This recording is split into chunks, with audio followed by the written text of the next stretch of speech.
नमस्कार दोस्तों, लक्ष्मी ट्यूटोरियल में आप सभी का स्वागत है। पर्यावरण पारिस्थितिकी से चैप्टर जलवायु परिवर्तन की अवधारणा उसे कुछ और प्रश्नों को तैयार किया है और ये काफी इम्पोर्टेंट है। तो चलिए शुरू करते हैं। इसमें है हमें बताना है कि जलवायु परिवर्तन का कृषि पर पड़ने वाला अप्रत्यक्ष प्रभाव में शामिल है। जलवायु परिवर्तन पर जो कृषि पर प्रभाव होता है तो एक तो प्रत्यक्ष रूप से होता है और एक अप्रत्यक्ष रूप से होता है। तो प्रत्यक्ष रूप से जो प्रभाव होता है उसमें जैसे रोपण पर कटाई में परिवर्तन, कृषि योग्य परिस्थितियों में कमी आ जाती है। जो फसल विशेष पर जलवायु परिवर्तन का जो है भिन्न भिन्न प्रभाव पड़ता है। समुद्री जल स्तर में वृद्धि से क्या होता है, कृषि योग्य भूमि जो होती है उसमें कमी हो जाती है। ग्लेशियर के पिघलने से क्या होगा कि जो नदियां होती है उसमें जल संग्रहण क्षेत्र में लॉन्ग टाइम के लिए क्या होता है, कमी आ जाती है। तो अक्षांशीय प्रभाव भी होता है, आवर्धन काल, ये सब प्रत्यक्ष रूप से। हमें बताना है कि जलवायु परिवर्तन में कृषि पर जो प्रभाव पड़ता है उसमें जो इनडायरेक्टली प्रभाव पड़ता है, अप्रत्यक्ष रूप से पड़ता है, उसको बताना है कि वो क्या है। तो देखते हैं। पहला कथन है कृषि योग्य परिस्थितियों में कमी। ये पहला कथन है। तो अभी मैंने बताया कि कृषि योग्य परिस्थितियों में कमी, ये जो है क्या होगा, ये प्रत्यक्ष प्रभाव में आएगा। तो प्रत्यक्ष प्रभाव में आएगा तो ये पहला तो नहीं होगा। अप्रत्यक्ष प्रभाव में जो ये क्या है कि जो ये मुख्य संवर्धन तापमान के उच्च अक्षांश की ओर खिसकने से और निम्न अक्षांशों का क्या, निम्न अक्षांशीय प्रदेश जो होते हैं उनमें क्या होता है, उत्पादकता की कमी आने लगती है। कृषि योग्य परिस्थितियों में कमी से यही होता है कि जो टेम्परेचर होता है वो उच्च अक्षांशों की ओर खिसक जाता है और जो निम्न अक्षांश क्षेत्र होते हैं वहां पर उत्पादकता में कमी आ जाती है। और यह मुख्यतः ऊंचाई वाले क्षेत्रों पर सकारात्मक प्रभाव डालता है और निम्न अक्षांशों पर क्या करेगा, वहां पर नकारात्मक प्रभाव डालेगा। तो ये पहला वाला तो इसमें नहीं आएगा। हमें बताना है इनडायरेक्टली प्रभाव पड़ेगा इस पर जलवायु परिवर्तन में कृषि पर, वो बताना है। तो पहला वाला तो नहीं होगा। दूसरा देखते हैं क्या कह रहा है, खरपतवार पर फैलाव एवं कीटों में वृद्धि, ये होगा। तीसरा देखते हैं क्या कह रहा है, फसल कृषि तंत्र में परिवर्तन, रोगाणुओं का फैलाव, कीटों में वृद्धि, ये भी बिल्कुल सही है, ये भी अप्रत्यक्ष प्रभाव है। अगला है पादप कीटों की संख्या में वृद्धि, शीत ऋतु द्वारा नियंत्रण न रखे जाने से।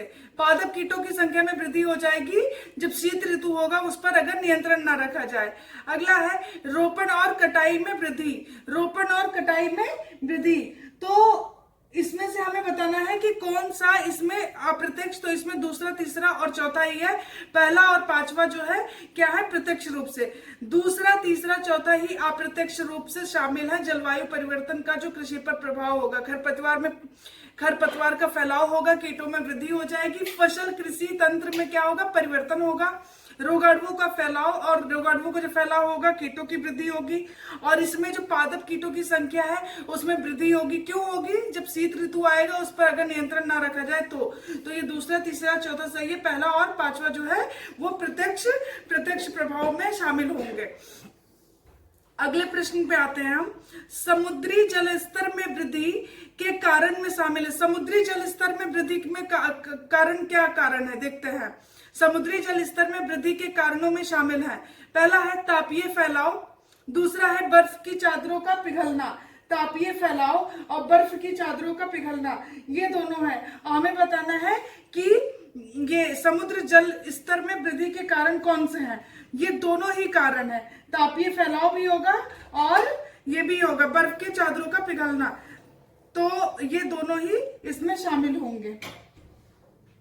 तापीय फैलाव में क्या होता है कि जब टेम्परेचर बढ़ता है तो इससे क्या होगा, जल फैलेगा। जब वो टेम्परेचर बढ़ेगा जल गर्म होगा, और जल जब गर्म होगा तो वो फैलेगा। और जलवायु परिवर्तन द्वारा क्या होगा कि समुद्र के तापमान में वृद्धि होने से क्या होगा कि समुद्र की जो सतह है उस पर फैलाव होगा। और जब सतह पर फैलाव होगा तो ये एक लंबी समय अवधि में गहराई में भी जल का फैलाव होगा और इस प्रकार समुद्री जल स्तर में वृद्धि हो जाएगी। और ये जो बर्फ की चादरों का पिघलना, जब बर्फ की चादरें यानी पर्वतों की जो हिम चोटियां हैं, ग्लेशियर है, ये जो ग्रीनलैंड की हिम चादरें हैं, वो पिघलने से वो जो है उनमें भी पिघलाव होगा, और उससे क्या होगा कि समुद्री जल में मिलकर उसके स्तर में भी वृद्धि हो जाएगी। तो ये दोनों कारण है समुद्री जल स्तर में वृद्धि के, तापीय फैलाव और बर्फ चादरों का पिघलना, ये दोनों ही बिल्कुल सही हैं। आइए अगले प्रश्न पे आते हैं। समुद्री जल स्तर में वृद्धि से भारत में तटीय राज्यों पर प्रभाव पड़ेगा। समुद्री जल स्तर पर अगर वृद्धि होगी तो इससे तटीय राज्य है वहां पर क्या प्रभाव पड़ेगा, ये जानना चाहिए हमें। एक्चुअली होता क्या है कि जो थोड़ा सा हम जान लेते हैं कि विश्व की 40% जो जनसंख्या है वो समुद्र तल से लगभग 100 किलोमीटर की परिधि में रहती है, और सागर तल में वृद्धि से खारा पानी मीठे भूजल में मिल जाएगा, और इससे क्या होगा, पेयजल की उपलब्धता और सिंचाई दुष्प्रभावित होगा। ये भी कारण है। तो चलिए एक बार प्रश्न पे आते हैं कि समुद्री जल स्तर में वृद्धि से भारत के तटीय राज्यों पर क्या प्रभाव पड़ेगा। तो भारत के तटीय राज्यों में देखते हैं क्या है। पहला है, भारत की 20% जनसंख्या, 20% जनसंख्या तटीय क्षेत्रों में रहती है। भारत की जो है 20% जनसंख्या कहाँ रहती है, तटीय क्षेत्रों में रहती है। भारत का तटीय मैदान प्रायद्वीप के दोनों पूर्वी एवं पश्चिमी तट पर स्थित है, बिल्कुल सही है। अगला है, पूर्वी तट पर अवस्थित उड़ीसा और आंध्रा को प्राय चक्रवातों का सामना करना पड़ता है, ये भी बिल्कुल सही है। समुद्र स्तर में वृद्धि फाइटोप्लैंक्टन्स, मछलियों के भंडार और इन पर निर्भर मनुष्य की जनसंख्या भी खतरे में पड़ सकती है। ये सभी कथन बिल्कुल सही है कि समुद्री जल स्तर में जब वृद्धि होगी तो इससे क्या होगा, भारत के तटीय राज्यों पर प्रभाव जो पड़ेगा, ये बिल्कुल सही है। और थोड़ा सा हम जानते हैं कि जो भारत के जो तटीय राज्य हैं उन पर समुद्र जल स्तर में वृद्धि से सबसे ज्यादा जो प्रभाव पड़ेगा, महाराष्ट्र, गोवा और गुजरात जैसे जो तटीय राज्य हैं उन पर ज्यादा खतरा रहता है। 20% जनसंख्या तटीय क्षेत्रों में रहती है, और ये भी आप जानते हैं कि भारत का जो तटीय मैदान है वो प्रायद्वीपीय भारत के दोनों तरफ, पूर्वी और पश्चिमी दोनों तट पर स्थित है, और पूर्वी तट पर अवस्थित उड़ीसा और आंध्रा को प्राय चक्रवातों का सामना करना पड़ता है। चक्रवात कहाँ बनते हैं, चक्रवात पूर्वी तटों पर ही बनते हैं, पूर्वी तट वाले एरिया में ही बनते हैं, पश्चिमी नहीं। तो ये सभी कथन थे, और ये सभी कथन बिल्कुल सही हैं। अगले प्रश्न पे आते हैं हम। निम्नलिखित में से सत्य कथन का चयन करें। पहला कथन है, प्रवाल भित्तियां खारेपन के प्रति संवेदनशील होती हैं।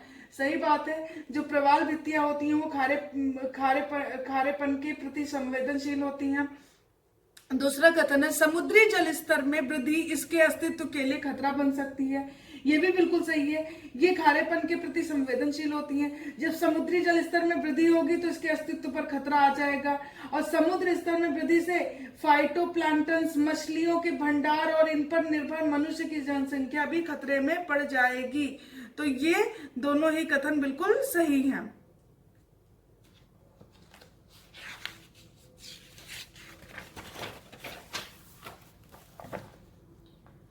अगला प्रश्न है, पानी की गुणवत्ता के खतरे बढ़ने के कारण में शामिल है। पानी की जो गुणवत्ता है उसमें खतरा हो रहा है, उसके कारण क्या है, हमें ये बताना है।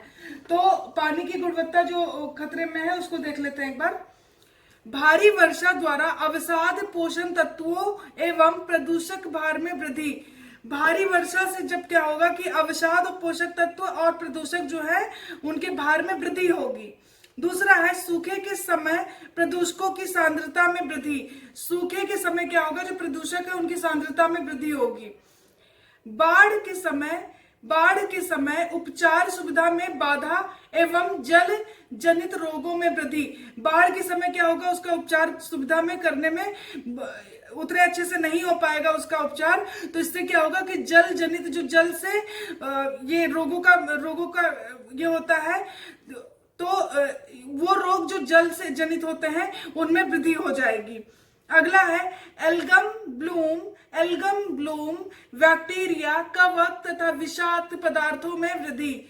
और लास्ट है, अपर्याप्त ऑक्सीजन। तो ये सभी कथन है, हमें बताना है उपरोक्त में IPCC के अनुसार पानी की गुणवत्ता में कमी के कारण हैं। उपरोक्त सभी हैं, आईपीसीसी के अनुसार पानी की गुणवत्ता में जो कमी के कारण है ये सभी हैं: भारी वर्षा द्वारा अवसाद पोषकों और प्रदूषकों का भार में वृद्धि, सूखे के समय प्रदूषकों की सांद्रता में वृद्धि होगी, बाढ़ के समय उपचार सुविधा में बाधा होगी और इससे क्या होगा, जल जनित रोगों में वृद्धि होगी, एल्गल ब्लूम, बैक्टीरिया, कवक और विषाक्त आदि पदार्थों में भी वृद्धि होगी और पर्याप्त ऑक्सीजन, ये सभी कथन शामिल हैं। अगले प्रश्न पे आ जाते हैं हम। अगला है, हमें बताना है इसमें से कि कौन सा कथन सत्य है। निम्नलिखित कथनों पर विचार करें। पहला है, भारत का सतह एक धरातलीय जल भंडार, भारत का सतह एक धरातलीय जल भंडार 1869 बीसीएम मतलब 1869 बीसीएम है, जिसका 40% भाग उपलब्ध नहीं है। भारत का जो सतह और धरातलीय जल भंडार है वो कितना है, 1869 है और ये 1869 बीसीएम है, जिसका 40% भाग उपलब्ध ही नहीं है। इसका जो है ये जो 1869 बीसीएम है, इसका केवल 60% ही उपलब्ध है। अगला है, धरातलीय जल देश में जल का एक प्रमुख स्रोत है, जिस पर लगभग 85% जनसंख्या निर्भर है। ये दूसरा कथन है कि ये जो धरातलीय जल है ये जल का एक प्रमुख स्रोत है और इस पर कितनी जनसंख्या ये है 85%। तो ये जो 1869 बीसीएम है, इसका जो 60% ही उपलब्ध है, उसी को आप देख लीजिए कि उस 60% पे 85% जनसंख्या जो है निर्भर है उस पर। अगला है, धरातलीय जल का जल स्तर 33 सीएम की दर से गिर रहा है और ये 33 सीएम की दर से गिर रहा है धरातलीय जल का जल स्तर। लगभग 20 राज्यों में 6 करोड़ जनसंख्या पीने के पानी में अत्यधिक फ्लोराइड के कारण तथा 10 करोड़ जनसंख्या उच्च आर्सेनिक के कारण खतरे में है। तो ये बहुत ही संकट काल आने वाला है पानी को लेके। और वैसे भी 2020 को तो ये पहले से ही बताया गया था कि ये जल के लिए काफी मुश्किल रहेगा, जल की उपलब्धता बहुत ही कम रहेगी। तो जल संकट ये 2020 को बताया ही गया है। चलिए अगला कथन देखते हैं। भारत की सतत वाहिनी नदियां सिंधु, गंगा, ब्रह्मपुत्र के लिए हिमालय ग्लेशियर के पिघलने से उनसे समाप्त होने का खतरा है, उसके समाप्त होने का खतरा है, क्योंकि इन नदियों के लिए ताजे जल का स्रोत है। आप एक बात बताओ कि जो ये ग्लेशियर्स हैं, अगर ये पिघलेंगे तो पिघल के क्या होगा, एक दिन समाप्त हो जाएंगे। और जब ये समाप्त हो जाएंगे तो इनसे जो ये सिंधु, गंगा और ब्रह्मपुत्र नदियां हैं, जिनको ताजे जल का स्रोत है ये ग्लेशियर्स, जब वो खत्म हो जाएंगे तो इनमें पानी भी, ताजे जल का जो स्रोत है वो पानी खत्म हो जाएगा, इसमें जल की कमी हो जाएगी। तो ये सतत वाहिनी नदियों पे काफी खतरा रहेगा, तो इससे इस पर काफी इम्पैक्ट पड़ेगा। तो ये भारत की जो ये सतत वाहिनी नदियां हैं, ये इन पर क्या प्रभाव पड़ेगा, हिम ग्लेशियर के पिघलने से और उनके समाप्त होने से इन पर ताजे जल का स्रोत भी खत्म हो जाएगा। तो ये सभी कथन थे और ये सभी कथन बिल्कुल सही हैं। ये जानना चाहिए हमें कि भारत का जो सतह और धरातलीय जल भंडार है वो कितना है, 1869 बीसीएम है, जिसका 40% उपलब्धि नहीं है, यानी उसमें से 60% पर ही 85% जो जनसंख्या है वो निर्भर है। धरातलीय जल स्तर 33 सीएम की दर से गिर रहा है नीचे और 20 राज्यों में, मतलब 20 राज्यों में कम से कम 6 करोड़ जनसंख्या पीने के पानी में फ्लोराइड और 10 करोड़ जनसंख्या उच्च आर्सेनिक के कारण खतरे में है। और भारत की जो सतत वाहिनी नदियां हैं, सिंधु, गंगा, ब्रह्मपुत्र वगैरह, ये हिम ग्लेशियर के खत्म होने के, समाप्त होने के खतरे के कारण ये भी जो है खतरे में है, क्योंकि ये उनके ताजे जल का स्रोत है। तो ये सभी कथन बिल्कुल सही हैं। तो अगला देखते हैं प्रश्न हम।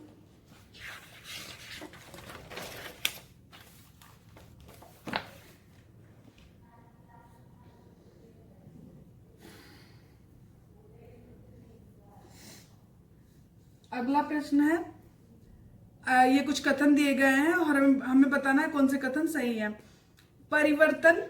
परिवर्तनशील वर्षण एवं तापमान में वृद्धि से कई गरीब देशों में खाद्यान्नों के उत्पादन में कमी आती है। परिवर्तनशील वर्षण जब होने लगता है और टेम्परेचर में वृद्धि हो जाती है, तापमान बढ़ जाता है, तो इससे जो कई गरीब देश होते हैं, क्योंकि जो गरीब देश होगा उसके पास रिसोर्सेज नहीं होंगे, तो इसीलिए जो गरीब देश होंगे उन्हें ज्यादा खतरा होगा। तो वो क्योंकि वो क्या करते हैं, वर्षा पे ही निर्भर होते हैं। तो इससे क्या होगा कि गरीब देशों में खाद्यान्नों के उत्पादन में कमी आएगी। जब खाद्यान्न ही नहीं उत्पादन ही नहीं होगा उसका, तो जब लोग अच्छे से खाएंगे पिएंगे नहीं तो क्या होगा, कुपोषण हो जाएगा और कुपोषण की समस्या में वृद्धि होगी। तो इससे क्या होगा कि जो जनसंख्या है उसमें लोगों की मृत्यु हर वर्ष मतलब ज्यादा बढ़ेगी मृत्यु दर। जैसे जो अफ्रीका है उसमें ज्यादा खतरा है कि वहां पर वर्षा पोषित कृषि होती है और वर्षा पोषित कृषि द्वारा उत्पादन करते हैं लोग, तो उसमें क्या होगा, उसमें ज्यादा कमी आएगी। तो ये एक जैसे एग्जांपल था। तो ये परिवर्तनशील वर्षण और तापमान में जब वृद्धि होगी तो गरीब देशों में खाद्यान्नों के उत्पादन में कमी आएगी, और जब खाद्यान्न ही नहीं उत्पादन होगा तो क्या होगा, कुपोषण जैसी समस्या होगी और इससे हर वर्ष मृत्यु दर बढ़ेगी। अगला है जलवायु हालात जल जनित बीमारियों एवं कीटों, घोंघा और अन्य असमतापी प्राणियों के द्वारा रोगों को काफी बढ़ा देते हैं। और जैसे घोंघा जनित रोग सिस्टोसोमिएसिस का चीन में फैलना। तो ये जलवायु जो है ये क्या करता है कि जल जनित बीमारियों और कीटों, घोंघा और अन्य असमतापी जो कोल्ड ब्लडेड प्राणी होते हैं उनके द्वारा रोगों को काफी बढ़ाता है। और इससे क्या होगा, जैसे एग्जाम्पल दिया है इसने कि घोंघा जनित रोग है सिस्टोसोमिएसिस, ये चीन में फैला था, घोंघा जनित रोग है, तो ये ध्यान रखिएगा। तीसरा है मलेरिया जलवायु द्वारा बहुत अधिक प्रभावित है, क्योंकि यह एनाफिलिज मादा मच्छर द्वारा फैलता है। डेंगू का एक एडिज मच्छर भी जलवायु हालातों के प्रति संवेदनशील होता है। यह लैटिन अमेरिका और पूर्वी एशिया के भागों में उच्च रूप से फैल रहा है। तो ये भी कथन बिल्कुल सही है कि मलेरिया जो है ये जलवायु द्वारा बहुत ही अधिक प्रभावित होता है। और मलेरिया फैलता किससे है, एनाफिलिज मच्छर, मादा मच्छर द्वारा फैलता है। डेंगू जो है ये भी, डेंगू का जो एडिज मच्छर है ये भी जलवायु हालातों के प्रति बहुत ज्यादा संवेदनशील होता है। और ये जो डेंगू है, ये डेंगू लैटिन अमेरिका और पूर्वी एशिया में बहुत तेजी से उच्च रूप से फैल रहा है। अगला है कथन तापमान वृद्धि से नेपाल और भूटान जैसे देशों में भी पहली बार मलेरिया फैलने की रिपोर्ट आ रही है। यहाँ पर मलेरिया की रिपोर्ट नहीं थी, लेकिन यहाँ भी मलेरिया की रिपोर्ट आने लग गई है। तो ये सभी कथन है और ये सभी कथन बिल्कुल सही है। अगले प्रश्न पे आते हैं।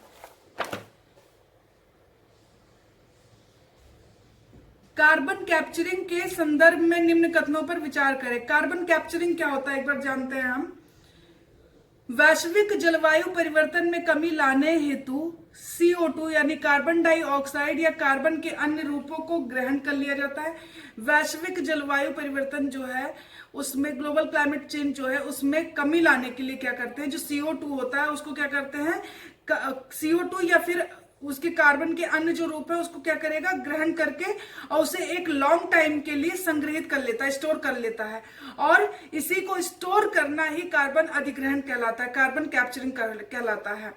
दूसरा कथन है CO2 यानी कार्बन डाइऑक्साइड को भू अभियांत्रिकी द्वारा पावर स्टेशन, औद्योगिक स्थल एवं यहां तक कि सीधे हवा से पकड़कर भूमि के नीचे संग्रहित कर दिया जाता है।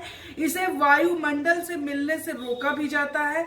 इस प्रकार CO2 कार्बन सिंक में संग्रहित हो जाता है। ये दूसरा कथन भी बिल्कुल सही है कि CO2 को भू अभियांत्रिकी द्वारा क्या करता है, पावर स्टेशन और औद्योगिक स्थल पर यहां तक कि सीधे हवा से पकड़कर क्या करते हैं, भूमि के नीचे स्टोर कर देते हैं। और इसे वहां पे स्टोर करने से क्या करते हैं कि इसे वायुमंडल से मिलने से रोक दिया जाता है। और इस प्रकार क्या होता है कि CO2 कार्बन सिंक के रूप में संग्रहित हो जाता है। तो ये दोनों कथन बिल्कुल सही हैं। ये बहुत इंपॉर्टेंट है कार्बन कैप्चरिंग, ध्यान रखिएगा। चलिए अगले प्रश्न पे आते हैं। निम्नलिखित में से सत्य कथन का चयन करें। अगला है पहला कथन है कोई भी चीज जो कार्बन को छोड़ने से ज्यादा अवशोषित करे उसे कार्बन सिंक कहते हैं। अभी हमने इससे पहले वाले प्रश्न पे देखा था कि क्या करते हैं कि हवा से सीधे ये लोग CO2 को पकड़कर और भूमि के नीचे संग्रहित करते हैं और वायुमंडल से मिलने से रोकते हैं, और इस प्रकार ये जो CO2 होता है ये कार्बन सिंक में कन्वर्ट हो जाता है, कार्बन सिंक में संग्रहित हो जाता है। तो ये जो है यही बोल रहा है कि कोई भी चीज जो कार्बन को छोड़ने से ज्यादा उसे क्या करे, उसका अवशोषण करने लगे, वही कार्बन सिंक कहलाता है। दूसरा कथन है प्राकृतिक सिंक के अंतर्गत समुद्र, वन और मृदा आते हैं। देखिए प्राकृतिक सिंक के अंतर्गत ये क्या कह रहा है, कौन से आते हैं, समुद्र, वन और मृदा आते हैं। कृत्रिम सिंक के अंतर्गत विघटित तेल भंडार, अखननीय खदान आते हैं, और ये सभी कथन बिल्कुल सही हैं, सभी कथन बिल्कुल सही हैं। अगले प्रश्न पे आते हैं हम।